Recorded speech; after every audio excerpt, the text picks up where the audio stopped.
اگر کوئی نہیں آیا آپ کے پاس اور مطلب نارملی بھی نہیں آیا ہے اور لیکن جو ابتدائی علامات ہوتی ہیں وہ کیا علامات ہوتی ہیں بالکل بریسٹ کینسر کے حوالے سے اگر بات سو دیکھیے ہم کیا بخار ہوتا ہے یا درد ہوتا ہے ایسا کچھ ہوتا ہے؟ ابتدائی علامات کچھ نہیں ہوتی. اکثر لوگ یہ کہتے ہیں کہ میرے بچے کا سر لگ گیا, مجھے کنڈا لگ گیا تو یہ چیز ہوئی. ہمیشہ ان کی توجہ اس وقت ہوتی ہے جب وہاں پہ کوئی چوٹ لگے یا کسی کا ہاتھ وہاں اتفاقاً پڑ جائے. بریسٹ کینسر کی علامت درد ضروری نہیں ہے. بریسٹ کینسر کی علامت اس میں سے خون یا پانی رسنا نہیں ہے. اکثر اوقات آپ کو سوائے گلٹی کے اور کچھ محسوس نہیں ہوگا. اسی لیے ہم بار بار کہتے ہیں کہ اگر آپ کو کچھ محسوس نہیں ہو رہا اور صرف گلٹی ہی محسوس ہو رہی ہے تو یہ بھی کافی ہے. خاص طور سے ہماری جو ینگ خواتین ہیں, کیونکہ جب ان کے جن کا مینوپاز نہیں ہوتا ان میں یہ گلٹیاں آتی جاتی رہتی ہیں. تو اگر کوئی گلٹی ہے اور نہیں جا رہی تو اس پہ آپ ضرور توجہ دیں. تو یہ جو آپ نے مینوپاز کی بات کی, تو مینوپاز ایک خاص سائن ہوتی ہے جو آپ کو بتا رہی ہوتی ہے کہ اب آپ کو you should have to take care yourself first? نہیں, مینوپاز صرف یہ بتا رہا ہوتا ہے کہ جو آپ کی چھاتی میں گلٹیاں ہیں وہ اس دور میں زیادہ آتی ہیں. کیونکہ ہارمونل ایک سائیکل چل رہا ہوتا ہے, اس کی وجہ سے یہ گلٹیاں بعض وقت بنتی ہیں. تو یہ ایک نارمل فینومینا ہے. لیکن اکثر اوقات لوگ سمجھتے ہیں ارے میرے گلٹی محسوس ہو رہی ہے تو کچھ نہ کچھ ہو گیا ہے. خوف سے اپنے بھائی کو نہیں بتاتی, خوف سے اپنے ہسبینڈ کو نہیں بتاتی, خوف سے اپنے والد کو نہیں بتاتی. تو آئی تھنک یہ بیریئر ٹوٹنا ہے. بچی یا کوئی خاتون جب اس چیز کو محسوس کرتی ہے تو اس میں یہ خوف نہیں ہونا چاہیے کہ یہ بات معیوب ہے کہ میں اپنے ہسبینڈ کو بتاؤں. ٹھیک ہے. کیونکہ اس سٹیج میں اگر آپ اپنا میموگرام کرائیں گی اور اس کی بایوپسی کرائیں گی, جو کہ ایک بہت بڑا ہمارے یہاں ایک چیلنج ہے, بایوپسی کریں گے تو پھیل جائے گا, تو اس کا مکمل علاج ہوگا. فرسٹ سٹیج میں 90% لوگ یعنی 10 میں سے 9 لوگ ہمیشہ کے لیے اس بیماری سے نجات حاصل کر سکتے ہیں. ٹھیک, بالکل صحیح. ڈاکٹر یاسمین یہ بھی مجھے بتائیے گا, جب آپ کے پاس پیشنٹ آتے ہیں, میں اس طرف تو آؤں گی کہ جو ایک علاج کا ایک حصہ ہے کہ آپ کا بریسٹ ریموو کر دیا جاتا ہے اور اس کے بعد جو اس کی سرجری بھی ہو جاتی ہے اور امپلانٹ بھی ہو جاتا ہے, اس طرح کے بھی, تو وہ بھی مجھے بتائیے گا. اور پھر آپ لوگوں کی جب آپ کے پاس وہ خواتین آتی ہیں جن کو پہلی دفعہ آپ بتاتے ہیں کہ جی کینسر ڈائگنوز ہو گیا, تو ان کی کیا فیلنگز ہوتی ہیں اور پھر آپ انہیں کس طرح موٹیویٹ کرتے ہیں, کس طرح ان کو اس علاج کے لیے آمادہ کرتے ہیں؟ اس میں ضرور پہلا جو آپ کا سوال ہے کہ بریسٹ ریموو کر دیا جاتا ہے, تو ضروری نہیں ہے کہ ہر کیس میں بریسٹ ریموو کیا جائے. اسی لیے ارلی تشخیص بہت امپورٹنٹ ہے کہ اگر چھوٹا سا سائز ہو تو صرف اس کو آپریٹ کر کے بریسٹ کو بچایا جا سکتا ہے اور پھر آنکوپلاسٹک سرجری کے تھرو اس کو ریکنسٹرکٹ کر دیا جاتا ہے. سو اگر ایڈوانس سٹیج ہوگا تو پھر آپ کو بریسٹ ریموول ضروری ہوگا. ایک آپ نے پہلا سوال میں جو جواب مس ہو گیا تھا اور بہت امپورٹنٹ ہے, آپ نے کہا تھا کہ خواتین اکیلے بھی آتی ہیں. تو ڈیفینیٹلی میرے پاس بہت سی ایسی ایگزیکٹو خواتین ہیں یا جو پڑھ رہی ہیں. ایک تو بچی تھی, وہ ڈینٹل اپنی اس پہ پڑھ رہی تھی جس وقت اس کو کینسر ڈائگنوز ہوا تھا. اس کے گھر پہ صرف اس کی ایک چھوٹی بہن اور اس کے والدین بزرگ جن کا وہ خود خیال رکھتی تھی. اس کو میں نے کبھی کسی اٹینڈنٹ کے ساتھ آتے ہوئے نہیں دیکھا. دوران علاج اس نے اپنا پڑھا بھی, اپنے علاج کے لیے فنڈز بھی خود کلیکٹ کیے, اور وہ ابھی ماشاءاللہ شی از اے سروائیور. ایسی بہت سی ورکنگ ویمن ہیں جو آتی تھی, اس کے بعد آفس میں جا کے کام کرتی تھی, جو کیمو تھراپی کے بعد ہمیں احتیاط بتاتے تھے اس کا خیال رکھتی تھی, گھر جا کے اپنے گھر والوں اور ہسبینڈز کا بھی خیال رکھتی تھی. سو اس کو ہوا نہیں بنانا چاہیے. سو پہلا ریئیکشن مختلف لوگوں کا مختلف ہوتا ہے. کچھ لوگ بہت پروٹیکٹڈ ہوتے ہیں گھر میں, کبھی یا کچھ ہوا نہیں ہوتا یا ان کو بہت پروٹیکٹڈ رکھا جاتا ہے, تو وہ بہت زیادہ گھبرا جاتے ہیں. ہمارے پاس سائیکونگ سروسز ہیں, سائیکالوجسٹ ہیں, کینسر سپورٹ گروپس ہیں, آئی ول اسٹے بیوٹیفل, ہم سفر. انفیکٹ ہم سفر سٹی وائڈ ایک انیشیٹو ہے by one of doctor Jabbar's patients husband. ان کی وائف کی تو ڈیتھ ہوگی, مگر انہوں نے اپنی زندگی کا ایک کاز بنا لیا ہے کہ وہ جس ڈسٹریس سے خود گزرے تھے اس سے دوسرے لوگ نہ گزریں. بالکل, آپ نے کہا کہ جس اسٹیج سے وہ گزری ہیں وہ نہ گزریں, اور لوگوں کی سپورٹ اور ڈاکٹرز کی اور آپ کے جو سراؤنڈنگ کے لوگ ہوتے ہیں, آپ کے گھر والے ہو گئے, آپ کے دوست احباب ہو گئے, ان کی سپورٹ ان پیشنٹ کے لیے کتنی اہم ہوتی ہے. اور سوال ڈاکٹر عدنان آپ کی جانب آؤں گی, مجھے صرف یہ بتائیے گا کہ یہ تو ہم بات کر رہے ہیں، لیکن کیا کوئی چیزیں ایسی، کوئی کازز بریسٹ کینسر کے ہو سکتے ہیں جو ہم جان کر کے خرید رہے ہیں تکلیف؟ وہ کیا؟ وہ یہ کہ آج کل ایک بڑا سب کو بیوٹی پیجنٹ پہ کھڑے ہونے کا شوق ہے کہ جی ان کا فگر جو ہے وہ بڑا آؤٹ اسٹینڈنگ ہو، اور اگر کہیں پہ وہ امپلانٹ کرانا چاہیں بریسٹ کو تو امپلانٹ کریں. تو کیا یہ بھی کازز بنتے ہیں بریسٹ کینسر کے؟ اور یہ بھی مجھے بتائیے گا کہ یہ صرف کہ خواتین میں ہی ہوتا ہے بریسٹ کینسر کے، کوئی مردوں میں بھی اس کے کوئی کازز ہوتے ہیں یا ریزنز؟ بہت امپورٹنٹ سوال ہے. بریسٹ آگمنٹیشن جو کہ اب بہت کامن ہوتا جا رہا ہے، اس کا کوئی رسک نہیں ہے. یہ میتھ ہے کہ اگر آپ کچھ کریں گے، سرجری کروائیں گے تو اس سے بریسٹ کینسر بڑھ جائے گا، ایسا ہرگز نہیں ہے. ہمیشہ یاد رکھیے کہ کوئی بھی جب بھی پروسیجر کیا جاتا ہے اس میں کون سا امپلانٹ استعمال کیا جاتا ہے، کیونکہ ہمارے یہاں وہی والی بات ہے، ایک اصل ایک نقل. تو وہ جن سے لیکیج ہو جائے، کوئی دوسری کمپلیکیشنز ہو جائیں تو اس میں ایسوسیشن ہوتی ہے. کیونکہ وہ شاید اپر پارٹ کے اندر ہی جیل فریز کرتے ہیں یا جو بھی کچھ ہوتا ہے، اس کا آپ کے اس سے تعلق نہیں ہوتا؟ آپ کا بالکل نہیں ہوتا. وہ سلیکون کنٹیننگ وہ امپلانٹس ہوتے ہیں، وہ جاتے ہیں، اس کا کوئی رسک نہیں ہوتا. اور دوسرا سوال، بہت اہم سوال، کہ کیا مردوں میں بھی بریسٹ کینسر ہوتا ہے؟ جی ہاں، مردوں میں بھی بریسٹ کینسر ہوتا ہے. میرے پاس متعدد ایسے مریض ہیں جن کو بریسٹ کینسر ہوا. میل بریسٹ کینسر اتنا کامن نہیں ہے، 5% سے کم ہے، لیکن یس، مردوں کو بھی اپنا خیال رکھنا چاہیے. یہ ایک ہمارے یہاں انفیکٹ میں یہ کہوں گا کہ مردوں، جب بھی ہم اکتوبر کی بات کرتے ہیں ہمیں یہ سننے میں آتا ہے کہ ہمیں ایک خاتون ہی چاہیے جو اس کے بارے میں بات کرے.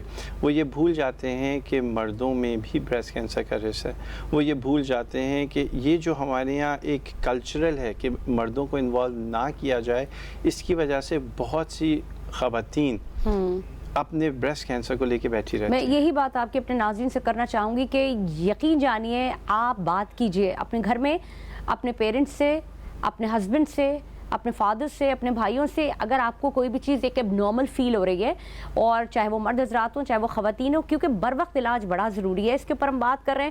اور اس میں کوئی تخصیص یا کوئی ایسی چیز نہیں ہونی چاہیے، کوئی شرم کا ایلیمنٹ نہیں، کیونکہ یہ ایک بیماری ہے اور بیماری کی روک بڑا ضروری ہے. بڑا اچھی بات کی ڈاکٹر عدنان نے کہ اس میں کسی قسم کا کوئی یہ فرق نہیں ہونا چاہیے کہ جی خواتین ہیں تو وہ اس کے اوپر بات کریں گے، مرد ہیں تو وہ اس پہ بات نہیں کریں گے. یہ ایک بیماری ہے. بیماری سے نمٹنے کے لیے، نبرد آزما ہونے کے لیے آپ کو میل ڈاکٹر کے پاس بھی جانا ہے، آپ کو فیمیل کے پاس بھی جانا ہے. اس سے فرق نہیں پڑتا، ڈاکٹر ہے، اور آپ بحیثیت ایک انسان ہے. آپ کو you should have to speak کہ واٹ ایکچولی آپ کے اندر چل کے آ رہا ہے. ڈاکٹر عدنان، آپ نے مجھے یہ بتایا ایک کینسر سپورٹ پروگرام کے حوالے سے آپ نے بات کی ہے، تو what is actually cancer support programme? جی، کینسر ایک ایسی بیماری ہے کہ جس کے بارے میں سنتے ہی انسان کے ذہن میں جو پہلی بات آتی ہے وہ موت آتی ہے. جی. میں یہ سمجھتا ہوں کہ یہ بیماری صرف اس مریض کو نہیں افیکٹ کرتی، اس کے پورے خاندان کو کرتی ہے. جی. اس وجہ سے یہ جو ایک سائیکولوجیکل امپیکٹ آتا ہے وہ صرف مریض پہ نہیں، اس کے پورے گھر والوں کے لیے ہوتا ہے. جی جی.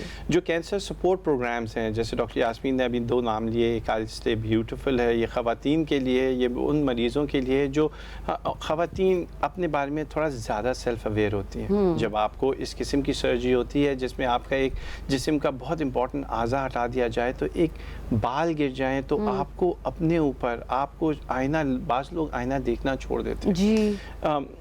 اس کے ساتھ ہی ساتھ ایک ہوتا ہے جس کو ہم کہتے ہیں اٹینڈنٹ فٹیگ، یعنی جو ان کے گھر کے ساتھ ہوتا ہے، وہ ان کو کیمو کے لیے لے جا رہا ہے. جی. مریض تو رو سکتا ہے لیکن اٹینڈنٹ اس کے سامنے نہیں رو سکتا. جی. وہ اپنے احساسات کو دبا کے رکھتا ہے، لیکن کبھی نہ کبھی وہ احساسات اس کے اوپر اثر تو کریں گے. تو یہ جو سپورٹ پروگرامز ہیں، یہ ایک طرح کے وہ پروگرامز ہیں جو مریض کو اور مریض کے ساتھ جو اٹینڈنٹ ہیں ان کو دوسرے لوگوں سے ملائے. وہ اپنے جو ان کا جرنی تھی، جو اپنا ایکسپیرینس ہے، وہ شیئر کرے کہ میرے ساتھ جب ہوا تھا تو میں نے یہ کیا، یا دیکھیے اب میں اسی دور سے گزری ہوں، اب میں بالکل ٹھیک ہوں. تو ان کو دیکھ کے ایک پازیٹیو، جو پازیٹیوٹی کی آپ نے شروع میں بات کی، ان کو وہ ملتا ہے. اٹینڈنٹ کو بھی ہوتا ہے کہ دیکھیے ہاں اس کی بہن، اس کا بھائی، اس نے اس طرح سے سپورٹ کیا، میں بھی اس وقت سے گزر رہا ہوں یا گزر رہی ہوں، یہ سب ٹھیک ہو جائے گا. تو سپورٹ گروپ کا مین مقصد ہے مینٹل ہیلتھ. ہمارے یہاں